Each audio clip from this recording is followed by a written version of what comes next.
میری طرف سے مسافر آفیشیل 92 یوٹیوب چینل دیکھنے والے تمام دوستوں کو خوش آمدید۔ دوستو، آج ہم بات کرنے والے ہیں مالدیپ کی۔ مالدیپ شمال وسطی بحر ہند میں ایک آزاد جزیرہ نما ملک۔ یہ تقریباً 1200 چھوٹے مرجان جزیروں اور ریت کے کنارے جن میں 200 آباد ہیں کی ایک زنجیر پر مشتمل ہے۔ کوسٹلز یا ایٹلوز میں گروپ کیا گیا ہے۔ جزیرے شمال میں جنوب تک 510 میل 820 کلومیٹر سے زیادہ اور مشرق سے مغرب تک 80 میل 130 کلومیٹر تک پھیلے ہوئے ہیں۔ سب سے شمالی اٹول ہندوستانی سرزمین کے جنوب مغرب میں تقریباً 370 میل 600 کلومیٹر کے فاصلے پر ہے اور مرکزی علاقہ باشمول دارالحکومت جزیرہ مالے سری لنکا کے جنوب مغرب میں تقریباً 400 میل 645 کلومیٹر ہے۔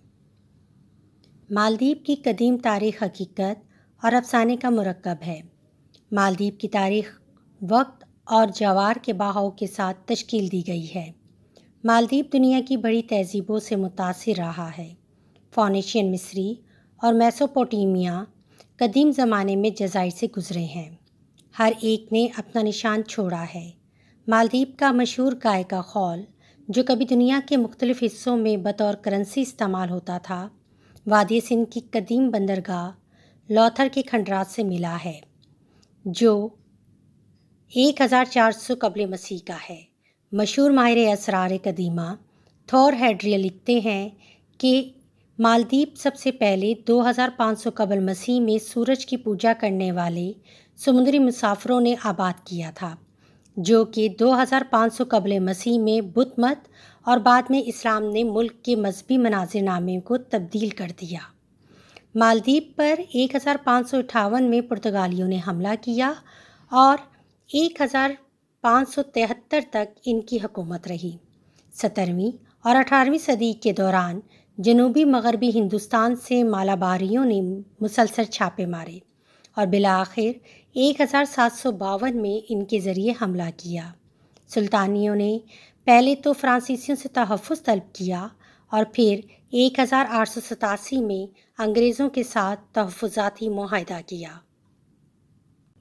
مالدیپ کی آبادی تقریباً مکمل طور پر مالدیپ کی نسلی گروہ سے تعلق رکھتی ہے، جو کہ ملک کی تاریخ کے ذریعے مختلف لوگوں کے پے در پے جزیروں میں آباد ہونے کا نتیجہ ہے۔ عام طور پر یہ خیال کیا جاتا ہے کہ پہلے آباد کار جنوبی ہندوستان اور سری لنکا کے تامل اور سنہری لوگ تھے۔ عرب ممالک، ملایا، مڈغاسکر، انڈونیشیا اور چین کے تاجر صدیوں سے ان جزائر کا دورہ کرتے رہے۔ سرکاری زبان ایک ہندو یورپی زبان ہے جسے دیوی یا مالدیپ کہا جاتا ہے۔ عربی، ہندی اور انگریزی بھی بولی جاتی ہے۔ مالدیپ 2023 کی آبادی کا تخمینہ سال کے وسط میں 5,21,021 افراد پر لگایا گیا ہے۔ مالدیپ کی آبادی دنیا کی کل آبادی کے 0.01% کے برابر ہے۔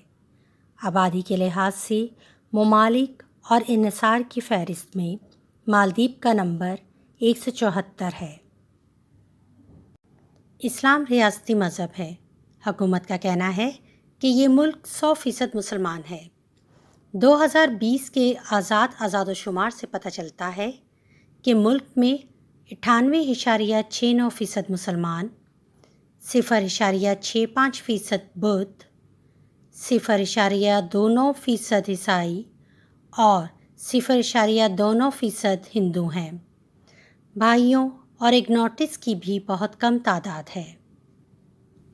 ٹونا ایک غالب مچھلی ہے جو روایتی طور پر قطب اور لائن کے طریقہ کار سے پکڑی جاتی ہے، حالانکہ ماہی گیری کے بیڑے کو میکانائز کیا گیا ہے۔ مچھلی کی زیادہ تر پکڑ غیر ملکی کمپنیوں کو پروسیسنگ اور ایکسپورٹ کے لیے فروخت کی جاتی ہے۔ 1970 کی دہائی سے مالدیپ کی معیشت نے تیزی سے ترقی کی ہے۔ مجموعی گھریلو پیداوار GDP کی سالانہ نمو 2010 کی دہائی میں تقریباً 6% کے اوسط کے ساتھ بہت زیادہ رہی ہے اور فی کس مجموعی قومی آمدنی GNI جو کہ 1970 کی دہائی میں دنیا میں سب سے کم تھی، ابھری درمیانی آمدنی کی سطح تک پہنچ گئی۔ 2010 کی دہائی کے آخر تک ممالک معیشت سیاحت، ماہی گیری، کشتی سازی اور کشتیوں کی مرمت پر مبنی ہے، جس میں سیاحت کا شعبہ تیزی سے ترقی کر رہا ہے۔ ماہی گیری، جو طویل عرصے سے معیشت کی روایتی بنیاد ہے، مجموعی گھریلو پیداوار GDP کے اہم ذریعے کے طور پر سیاحت سے بہت آگے نکل گئی ہے۔ اگرچہ یہ شعبہ اب بھی ملک کی برآمدات کا بڑا حصہ پیدا کرتا ہے اور ترقی کرتا رہتا ہے، اگرچہ سیاحت کی صنعت سے سست رفتاری کے ساتھ یہ لیبر فورس کے 5ویں حصے سے بھی کم کام کرتا ہے اور GDP کے 10ویں حصے سے بھی کم حصہ ڈالتا ہے۔ ٹونا ایک غالب مچھلی ہے جو روایتی طور پر قطب اور لائن کے طریقہ کار سے پکڑی جاتی ہے۔ سب سے زیادہ عام صحت کے خدشات قلبی امراض، کینسر، ڈائبٹکس اور گردوں کی ناکامی ہیں۔ بعض خوراک اور پانی سے پیدا ہونے والی بیماریاں ہلکا سا خطرہ پیش کرتی ہیں، جیسے ہیپاٹائٹس اور ٹائیفائڈ۔ 1984 میں ملیریا کا خاتمہ ہوا اور مالدیپ اس خطرے کا پہلا ملک بن گیا، جسے 2015 میں ورلڈ ہیلتھ آرگنائزیشن نے ملیریا سے پاک قرار دیا۔ آبادی کے سائز سے قطع نظر بنیادی خدمات فراہم کرنے والا ایک صحت مرکز ہر آباد جزیرے پر پایا جا سکتا ہے، اور ایٹلوس کے دارالحکومت جزیرے پر عام طور پر اعلیٰ سطح کی سہولت یا ہسپتال ہوتا ہے۔ تاہم مالدیپ کے باشندوں کو زیادہ سنگین بیماریوں کے علاج کے لیے مالے جانا چاہیے۔ مالدیپ میں 3 قسم کی رسمی تعلیم دستیاب ہیں، باشمول روایتی اسکول مکتب جو قرآن پڑھانے اور تلاوت سکھانے کے لیے بنائے گئے ہیں، دیوی زبان کے اسکول اور انگریزی زبان کے پرائمری اور سیکنڈری اسکول۔ انگریزی زبان کے اسکول صرف وہی ہیں جو معیاری نصاب پڑھاتے ہیں اور ثانوی سطح کی تعلیم دیتے ہیں۔ 6 سے 15 سال کی عمر کے تقریباً تمام بچے پرائمری یا لوئر سیکنڈری اسکول میں داخل ہوتے ہیں، لیکن اعلیٰ تعلیم کے لیے اندراج میں نمایاں کمی واقع ہوتی ہے۔ اعلیٰ تعلیم کے لیے مٹھی بھر نجی اسکول موجود ہیں۔ مالدیپ نیشنل یونیورسٹی سابقہ Maldives college of higher education 2000 میں بیچلر ڈگری پروگرام پیش کرنے والا پہلا عوامی ادارہ بن گیا۔ اس کے بعد کے سالوں میں ڈگری پروگراموں کی ایک محدود تعداد دستیاب ہوئی۔ زیادہ تر قسم کی ڈگریاں حاصل کرنے والے مالدیپ کو بیرون ملک جانا ضروری ہے۔ Time zone UTC+5، driving site بائیں ہاتھ سے، calling code +960، ISO 3166 code, MV internet TLD MV۔ Maldives میں سرکاری کرنسی RF روفیہ ہے جو 100 لیراز میں تقسیم کی گئی ہے۔ کاغذی نوٹ 2، 5، 10، 20، 50، 100 اور 500 روپے کے فرقوں میں آتے ہیں۔ ہورا خاندان کے دور میں مالدیپ کا پہلا جھنڈا ایک سادہ سرخ میدان تھا۔ 20ویں صدی کے اوائل میں ڈنڈی میتھی سیاہ اور سفید دھاری والے عمومی بینڈ کو پرچم میں شامل کیا گیا۔ 1926 میں اس وقت کے وزیر اعظم امیر عبدالمجید دیدی نے سفید ہلال کا چاند اور پھر ایک سبز پینل کو پرچم میں مترادف کرایا۔ مالدیپ کی قومی ڈش کو ماس ریحا کہا جاتا ہے، جو ایک مسالے دار مچھلی کا سالن ہے۔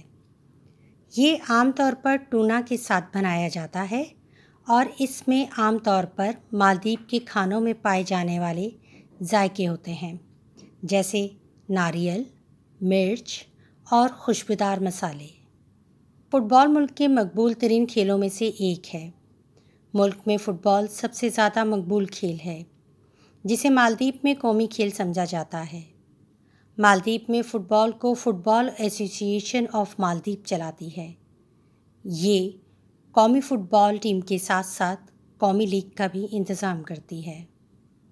تو دوستو، یہ تھی ہماری دلچسپ معلومات پر مبنی خوبصورت سی ویڈیو۔